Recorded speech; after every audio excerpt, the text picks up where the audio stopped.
తహసీల్దార్ గారు వస్తున్నారు పరివారంతో భోజనం ఉంటే అప్పటికి వంటల కింద అయిపోయింది కదా, మామూలుగానే వచ్చారు. భయపడిపోయింది అయితే ఏం చేయాలో తెలియదు. కూర అయిపోయింది, అన్నం అయిపోయింది, పప్పు అయిపోయింది, అన్నీ అయిపోయాయి. ఏం చేయాలో తెలియక పెరట్లోకి వెళ్ళి బావి దగ్గర చుట్టుపక్కల గడ్డి ములుస్తుంది. గడ్డి లేకపోతే ఇంత కాయలు వస్తాయి. చుట్టూ ఇదైపోతే పిడపలా అయిపోతుంది. అలాగే గడ్డికాయలు వచ్చాయి. ఆ గడ్డికాయలు ఇన్ని కాయలు పోసి బావి దగ్గర బకెట్ నీళ్ళలో తోడి కడిగేసి ఆ గడ్డి అంతా పీకి కాయలన్నీ ఇంత పచ్చిమిరపకాయలు, చింతపండు, ఇంత ఉప్పు, కారం వేసేసి పచ్చడి చేసేసి పెట్టేసి అందరికీ పెట్టేసి బాగుంది కొంచెం వేయి అంటారు. బాగుంది కొంచెం అంటే భయపడి చదువుతుంది. ఇప్పుడే అయిపోయి ఎలాగే ఏంటి ఇదేమో అర్థం కావట్లేదు. లేదంటే తిరిగిసిన తర్వాత ఆయన వచ్చి అడిగాడు, అమ్మా చాలా అమృతంగా ఉంది ఆ పచ్చడి, ఆ పచ్చడితో ఇంత కడుపు మీద ఫోన్ చేసింది, అసలు ఏంటి ఆ పచ్చడి ఏం చేసి పెట్టావు? ఆవిడ చెప్పడానికి భయపడదు. ఏం లేదు ఏదో చేశాను నా చేతికి వచ్చింది చెప్తే ఏమవుతున్నారు రాజుగారు, చెప్పపోతేమో గొడవ అడుగుతున్నాడు. అంటే మీరు ఏమనుకోకపోతే ఏం లేదు ఆ టైంకి ఇంట్లో కూరలు నిండుకున్నాయి, కరెక్ట్గా నేను గడ్డికాయ ఇష్టపరచలేదు. అంటే గరిక మాన్యం అని చెప్పి ఒక 20, 25, 50 ఎకరాలు ఎంతో తెలియదు లేదా నీకు రాసిస్తానని చెప్పంటే ఏదో నాకే తరగిన ఆస్తి ఉంది, ఇది అన్నదానం చేసినా కూడా మా మనవరు ముందు బతికేస్తారు కాబట్టి నేను అంటున్నా దానం ఇవ్వడం తప్ప దానికి రహిత కాదు, దానం ఇవ్వడం తప్ప అని చెప్పి సింపుల్గా రిజెక్ట్ చేశాను. అది గ్రామం రాజస్థాన్ 40 ఎకరాలు 40 ఎకరాలు గ్రామాన్ని ఊరే రాసిస్తాను దాని మీద వచ్చి అన్నాడు. ఆ పొలంతో మీరు తీసుకో అన్నాడు. నేను అట్లా దాన ఫలితాన్ని నేను దానం చేస్తానికి ఫలితం కోసం తెచ్చుకునే ఇది లేదు అని చెప్పాడు సింపుల్గా. ఇంకోటి అలాగే ఆ స్థలం ఇప్పుడు వెళ్ళిన చూసిన స్థలం విష్ణుమూర్తి స్వయంగా నాడయాడిన స్థలం. విష్ణుమూర్తి అంటారు, శివుడు అంటారు, ఒక్కొక్కరు శ్రీకృష్ణుడు అంటారు, కృష్ణుడు వచ్చారంటారు. విష్ణుమూర్తి ఎందుకంటే ఆవిడ అనేది నూటంపడ ఎవరు వచ్చినా కూడా నాకు విష్ణుమూర్తే వచ్చి తిన్నాడన్న ఆలోచన ఉంటుంది. కాబట్టి మానవుడైనా మాధవుడే ఒకటి. అంటే ఆవిడ భోజనం పెట్టే సమయంలో ఎవరు వచ్చినా కూడా విష్ణుమూర్తి భగవంతుడిలాగా అనుకునే చేశారు. ఒకసారి పక్కన వెస్ట్ గోదావరి దాటితే ఆన్సర్ట, ఆర్టేరు, భీమవరం, పెనుగొండ ఇలాంటి ఊళ్ళు ఉన్నాయి. అలాగే ఒక ఆన్సర్ట అనే ఊళ్ళో వచ్చి ఒక బ్రాహ్మణుడు వచ్చాడు. మిట్ట మధ్యాహ్నం మిడ్ ఆఫ్ సమ్మర్ అలాంటి టైంలో వచ్చి పక్కన గేటుగట్టు ఎక్కడ సీతం గారు వెళ్తే ఎక్కడంటే అది వరకు మా వాళ్ళు చూపించారు.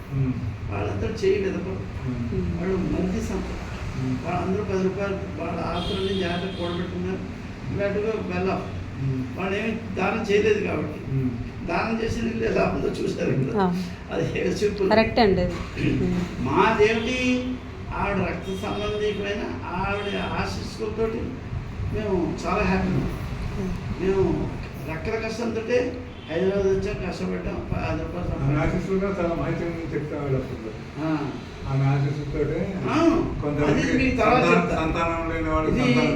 ఈ ఇన్సిడెంట్ మిడ్ ఆఫ్ సమ్మర్లో బ్రాహ్మణుడు వచ్చాడు. చాలా దుర్వాస కోపంగా ఏంటి అంటే సీతంగా వెళ్ళారంటే ఆ చుట్టూ ఆ సీతంగా ఎప్పుడు తలుపు కూడా ఓరగా వేసే తాళాలు నిలుము గడిలు.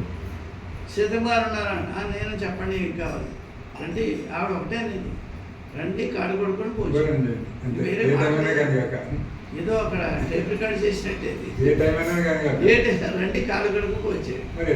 అదే ఉండి అలాంటిది నేను మీ ఇంట్లో భోజనం చేయడానికి లేదు, మీతో అవసరం వచ్చారు చెప్పండి ఏమిటో అవసరం. సర్లేండి పోనీ ఇంత ముద్ద తినేసి తర్వాత చెప్తులు కానీ చేస్తాను. లేదు మీరు చేస్తానంటేనే నేను హామీ ఇస్తానంటే మీతో భోజనం చేస్తాను. చెప్పండి నాకు ప్రత్యేక పిల్ల, నా పెద్ద రోగిస్తే నాకు కొడుకు లేదు, ఆ అమ్మాయికి పెళ్లి చేయాలి, అన్ని సంభారాలన్నీ సమకూర్చుకున్నాను, ఒక్క మంగళసూత్రం ఉంటుంది, అది మీరు ఇస్తానంటే మీతో వచ్చారు. దాన్ని తప్పకుండా ముందు ఇస్తేనే చేస్తా. అంత ఖరాకండి అంటే అప్పుడు నల్ల పూసలు ఉంచుకుని 30 కాసులు చంద్రకాసులు ఏదో అంటారు చూడండి, లక్ష్మీ కాసు, పాల అదే లక్ష్మీ కాసు అంటారు. అదే అలా అవి 30 కాసుల కంటె ఉమ్. కంటె రవంటాన్ని దగ్గర ఉమ్. అది మెడలో ఉంటే అది తీసి ఇచ్చేసి ఆయన బా. అప్పుడు భోజనం చేస్తారు. అప్పుడు భోజనం చేస్తారు. నల్ల భోజనం చేసుకున్నాం ఇచ్చేసి ఇప్పుడైనా మీరు భోజనం చేస్తారా అని చెప్పి ఆయన ఇలా పంచి కదా చిక్కలో పెట్టుకుని బాగా కూడా చెప్పడం బాగా అలా కరెక్ట్ వచ్చాను ఆ వీధిలో పెరడు వచ్చాను స్నానం చేశాను నాకు సంధ్యవాచుకునికి ఆ పైన కొంచెం పోతాను అది ఇవ్వండి నేను సంధ్యవాచుకుంటాను సంధ్య పావు గంట 20 నిమిషాలు అర్ధ గంట పూజ అయిపోయింది నాకు వడ్డించండి పూజ చేస్తాను మండువాలో వెళ్ళి మీరు మండువా చూసారు మండువా దగ్గర ఒక వాడి దగ్గర పేట వేస్తారు ఇట్లాగా కింద పేట వేస్తారు ఆకు వేస్తారు భోజనం పట్టించారు భోజనం చేసేసారు భోజనం చేసిన తర్వాత లేచాడు లేచి అల్పం వేసి చేయగలుగుతుంటే కరెక్ట్ సరే లేచాడు మహానుభావుడు పెట్టాడు చేయగలుగుతున్నాడు అది అక్కడ అది చేయడం ఇక్కడ తెల్లగా బ్రాహ్మణ కుటుంబాల్లో ఆకులు ముందు ఎత్తారు పీట గోడకు చాలు అది ఆచారం చేయకూడదు పీట ఎత్తకూడదు ఆకు తీయకూడదు ఓకే. పీట గోడకు పెట్టి అప్పుడు తీస్తాం అది ఒక కష్టం ఇలా పీట ఎత్తకైనా 30 కాసులు పెట్టి అక్కడే ఇక్కడ పెట్టేసి వెళ్ళిపోయాడు.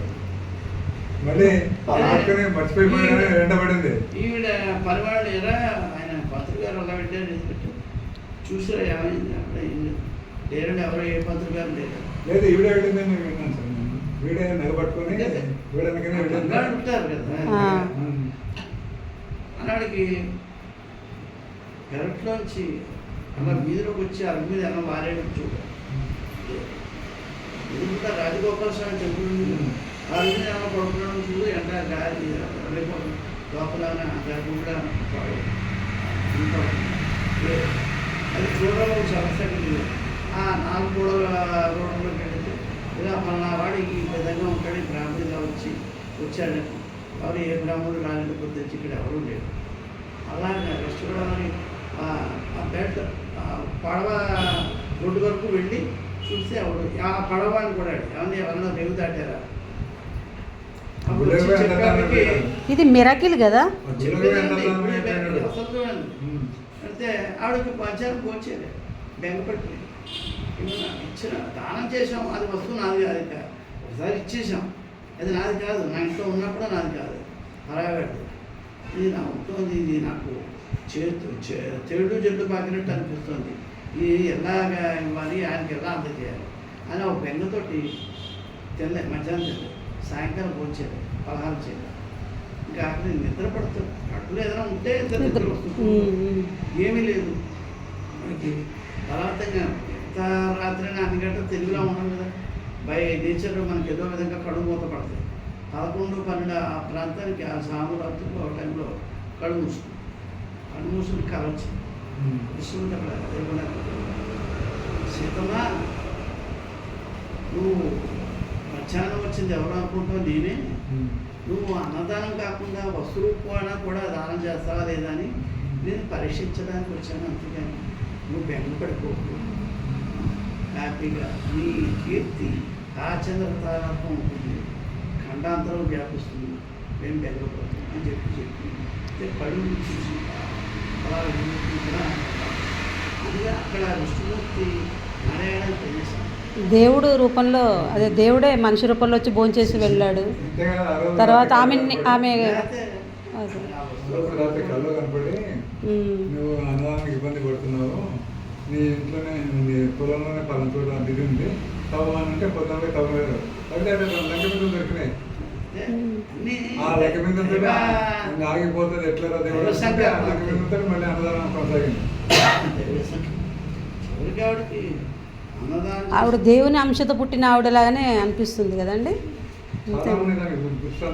రమణ మహర్షి చెప్పాడు దైవాంశ సముద్రం కాబట్టి ఆత్మ ఇక్కడికి వచ్చి మా కొండలు ఆవిడ పోయిన రోజు సాయంకాలం సంధ్య పూట పోయింది సంధ్య వేళ అంటే 5:30 6:30కి సంధ్య పూట అది సంధ్య సమానం ఆ సంధ్యా సమయంలో చుట్టుపక్కల అగ్రహాలు ఉన్నాయి వాళ్ళందరూ సంధ్యావందనం చేసుకుని అర్ఘ్యం వదలడానికి పెరట్లో పెట్టి తుడుచుకుంటూ వదులుతారు. తుడుచుకుంటూ వదిలేసి ఇలా నమస్కారం పెట్టుకుంటే జ్యోతి అక్కడ జ్యోతి కనపడుతుంది. అక్కడ జ్యోతి అట్లా కనపడుతుంది. పెట్టుకుంటారు. అది ఎక్కడ? ఏంటంటే అలాగే నిశ్చేషగా చూస్తుంటే ఎవరో మహానుభావుడు కాలం చేశారు జ్యోతి పెట్టుకుంటానే ఆ చెరువు అక్కడ పెట్టి అది ఎక్కడ అక్కడికి తెలుసా? ఆ దాని జ్యోతి- దృష్టాంతం ఏమిటి? నెక్స్ట్ డే పొద్దున్న ఎక్కడ పడితే చాలా ఇదైపోయింది. ప్రతి వాడికి తెలిసిపోయింది, అయ్యో సీతగారు పోయేసి. ఓహో ఇదే దృష్టాంతం. ఎప్పుడు పోయారు? సాయంకాలం. ఓహో ఇదే సీతమ్మ గారు పోవడం మనం కట్టాలని చూసాం. జ్యోతి మన రూపంలో. అంతేగా సార్, ఆ జ్యోతి వెళ్ళేసి అరుణాచలం పైన అరుణాచలం కొండ లీనం అయిపోయిందట. అరుణమాచి ఆడ బయట కూర్చొని తపస్సు చేసుకుని తీసుకుని ఉన్నాడు. తెలుసుకో. ఆ జ్యోతి వస్తుంటే కొండలో పోతుంటే ఇద్దరు మహానుభావులు నా కొండలు లీనం అయిపోతుంది, ఎంత అదృష్టం అని ఆయన ఫీల్ అయినా రమణ మహర్షి. ఉమ్. అదే అన్నీ అవన్నీ దృష్టాంతాలు ఉన్నాయి. మాకు ఒక ఉద్యోగం ఏమిటంటే ఉమ్. ఆవిడ రక్తం పంచుకుంటున్న వాళ్ళు మాకు ఒక భావన. ఇంకోటి మీ ఇంకో విషయం చెప్తా. ఉమ్.